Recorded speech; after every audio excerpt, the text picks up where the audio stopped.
भारत की ताकत अब आसमान में राज करने वाली है। रूस ने भेज दिया वो हथियार जिससे दुश्मन 400 किलोमीटर दूर से हो सकता है खत्म। लेकिन सवाल ये है, क्या सच में पाकिस्तान और चीन अब डर चुके हैं? और आखिर क्यों भारत ने एक साथ 5 और S-400 खरीदने का फैसला लिया? आज की इस वीडियो में आपको पूरी सच्चाई और पूरी कहानी और अंदर की रणनीति बताने वाला हूं। यदि आपको ऐसा ही न्यूज़ पसंद है तो चैनल को सब्सक्राइब कर लें। भारत और रूस की दोस्ती कोई नई नहीं है, बल्कि दशकों से रूस भारत का सबसे भरोसेमंद रक्षक साझेदार रहा है। इसी रिश्ते का सबसे बड़ा उदाहरण है S-400 triumph air defence system.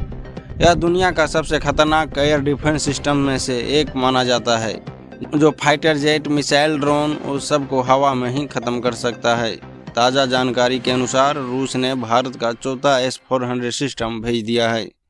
यह सिस्टम मई के मध्य तक भारत पहुंच सकता है और इनकी तैनाती राजस्थान के सेक्टर में होने की संभावना है। सबसे बड़ी बात, नरेंद्र मोदी सरकार ने 5 और नए S-400 सिस्टम खरीदने का मंजूरी दे दिया है।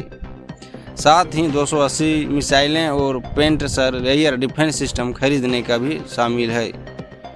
अब बात करते हैं उस ऑपरेशन की जिसने दुनिया को चौंका दिया। ऑपरेशन सिंदूर के दौरान S-400 का इस्तेमाल हुआ था और यहीं से इसकी असली ताकत दुनिया के सामने आई थी। रिपोर्ट के मुताबिक भारत ने लंबी दूरी की मिसाइलें को दागी, जिससे दुश्मनों के कई हवाई टारगेट को निशाना बनाया गया। यहीं से शुरू हुआ डर और दुश्मनों को अपनी रणनीति बदलनी पड़ गया था। अब सवाल ये है, भारत को क्या इससे फायदा होगा?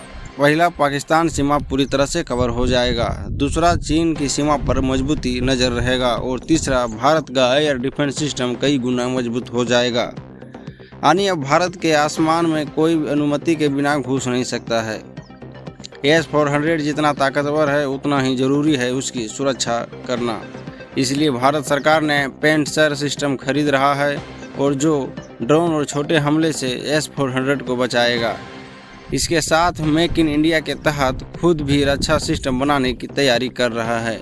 अब दुनिया भारत को अलग नज़र से देख रही है। अमेरिका, चीन, रूस तीनों की रणनीति में भारत अहम भूमिका निभा रहा है, और S-400 जैसे सिस्टम भारत को सुपर पावर बनाने की दिशा में आगे बढ़ा रहा है। आज का भारत सिर्फ अपनी रक्षा नहीं करता, बल्कि दुश्मनों को सोचने पर मजबूर करता है। S-400 सिस्टम एक सिस्टम नहीं, बल्कि भारत का ताकत और आत्मनिर्भरता का प्रतीक है। आप क्या सोचते हैं, क्या भारत अब दुनिया की सबसे मजबूत सैन्य ताकत बन सकता है? कमेंट में ज़रूर बताएं और वीडियो को शेयर करें।